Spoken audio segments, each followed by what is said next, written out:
جمعہ کے دن سورہ یاسین پڑھنے سے تمام خواہشات پوری ہو جاتی ہیں۔ جب تمہاری جان کو خطرہ ہو تو صدقہ دے کر جان بچاؤ، اور جب تمہارے دین کو خطرہ ہو تو جان دے کر دین بچاؤ۔ یہ دنیا جو تمہیں ناممکن سے ڈراتی ہے، تمہارا اللہ اکیلا ہی اس دنیا پر باری ہے۔ ہر شخص پر اعتبار نہ کریں اور ہر کسی سے مذاق بھی نہ کیا کریں، کیونکہ بہت سے کم ظرف اس دنیا میں موجود ہیں، اس لیے کم ظرفوں کو ان کی اوقات میں رکھیں۔ کتابوں کی اہمیت اپنی جگہ، لیکن سبق وہی یاد رہتا ہے جو وقت اور لوگ دیتے ہیں۔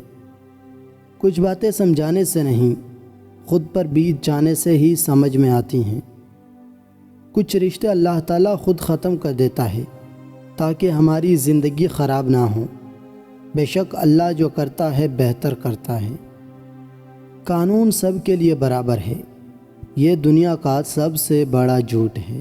جاہل اور عالم میں اگر رات بھر بھی بحث جاری رہے تو جاہل ہی جیتے گا۔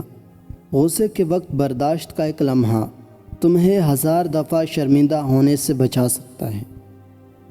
جو ذات رات کو درختوں پر بیٹھے پرندوں کو نیند میں گرنے نہیں دیتی، وہ ذات انسان کو کیسے بے یار و مددگار چھوڑ سکتی ہے۔ کبھی کسی کو دکھ مت دو، کیونکہ معافی مانگ لینے پر بھی دل میں درد باقی رہتا ہے، جس طرح دیوار میں سے کیل نکالنے پر سوراخ باقی رہتا ہے۔ کسی کی تباہ حالی پر خوش نہ ہو، خبر نہیں کل زمانہ تیرے ساتھ بھی یہی برتاؤ کرے۔ اگر چاہتے ہو کہ تمہاری دعا قبول ہو جائے تو دعا مانگنے سے پہلے درود شریف پڑھ لیا کریں۔ ان دعاؤں پر اللہ تعالیٰ قبولیت کے دروازے کھول دیتا ہے اور کبھی رد نہیں ہوتی۔ انسان کو سکون حاصل ہو جائے گا اگر وہ سمجھ لے کہ ہر چیز اللہ کی مرضی سے ہوتی ہے۔ تم استغفار کیا کرو، اللہ تمہاری ہر کمزوری کو قوت میں بدل دے گا اور ہر مشکل کو آسانی میں۔ بے شک ہر مشکل کے ساتھ آسانی ہے۔ جو شخص سورہ فاتحہ 100 بار پڑھ کر دعا مانگے، اللہ اس کی دعا قبول فرمائے گا اور اس کی ہر جائز مراد بھی پوری ہوگی۔ اللہ کا ذکر کرتے رہا کرو، چاہے گھر میں ہو یا راستے میں، کیونکہ جس چیز کے سامنے تم اللہ کا ذکر کرو گے، چاہے وہ پتھر، پھول، درخت یا کچھ بھی ہو، قیامت کے دن تمہاری گواہی دے گا۔ ماں سے 3 باتوں کی شکایت کبھی مت کرنا، ورنہ ساری زندگی پچھتاؤ گے۔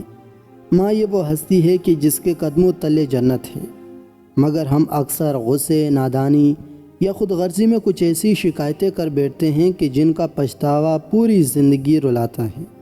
پہلی شکایت، ماں نے میری بات نہیں مانی۔ یاد رکھو، ماں ہر وقت تمہاری خوشی چاہتی ہے۔ اگر اس نے تمہیں کسی کام سے روکا ہے، کسی سے ملنے سے منع کیا یا کوئی نصیحت کی، تو وہ تمہیں تکلیف سے بچانے کے لیے تھی، روکنے کے لیے نہیں۔ دوسری شکایت، ماں سب بہن بھائیوں میں فرق کرتی ہے۔ نہیں بھائی، ماں سب سے یکساں محبت کرتی ہے، مگر ہر بچے کی ضرورت الگ ہوتی ہے، جسے تم فرق سمجھتے ہو، وہ ماں کی حکمت ہے۔ اور تیسری شکایت، ماں کو میری اہمیت کا احساس نہیں۔ یہ وہ شکایت ہے جو اکثر دل کو کھا جاتی ہے، لیکن سچ یہ ہے کہ تم ماں کی سانسوں میں ہو۔ اگر وہ کچھ نہ بھی کہے تو بھی اس کی ہر دعا تمہارے لیے ہوتی ہے۔ ماں سے شکایت کرنے سے پہلے اس کی راتیں، اس کی قربانیاں اور اس کے آنسو یاد کرو، کیونکہ ماں کے ساتھ بدتمیزی کا پچھتاوا قبر تک پیچھا نہیں چھوڑتا۔ 4 چیزیں سنبھال کر رکھو۔ 4 چیزیں سنبھال کر رکھو، کامیابی تمہارا مقدر ہوگی۔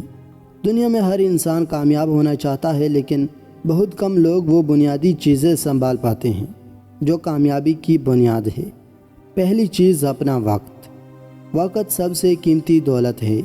جو وقت کو سنبھال لیتا ہے وہ قسمت کو قابو میں کر لیتا ہے۔ دوسری چیز، اپنے الفاظ۔ زبان کی ایک چوٹ برسوں کے تعلقات توڑ سکتی ہیں۔ جو انسان اپنے الفاظ کو تول کر بولے، اس کا ہر جملہ اعتماد اور عزت کی علامت بنتا ہے۔ تیسری چیز، اپنا راز۔ ہر بات ہر کسی کو نہ بتاؤ۔ راز وہ خزانہ ہے جو سچے وقت پر تمہیں طاقت دیتا ہے، اور اگر تم نے غلط ہاتھوں میں دے دیا تو تمہاری کمزوری بھی بن جائے گا۔ چوتھی چیز، اپنے جذبات۔ غصہ، حسد اور جلد بازی تمہیں گرا سکتے ہیں۔ جذبات پر قابو کامیاب انسان کی پہچان ہے۔ یہ 4 چیزیں اگر تم نے سنبھالی تو کامیابی تم سے دور نہیں رہ سکتی۔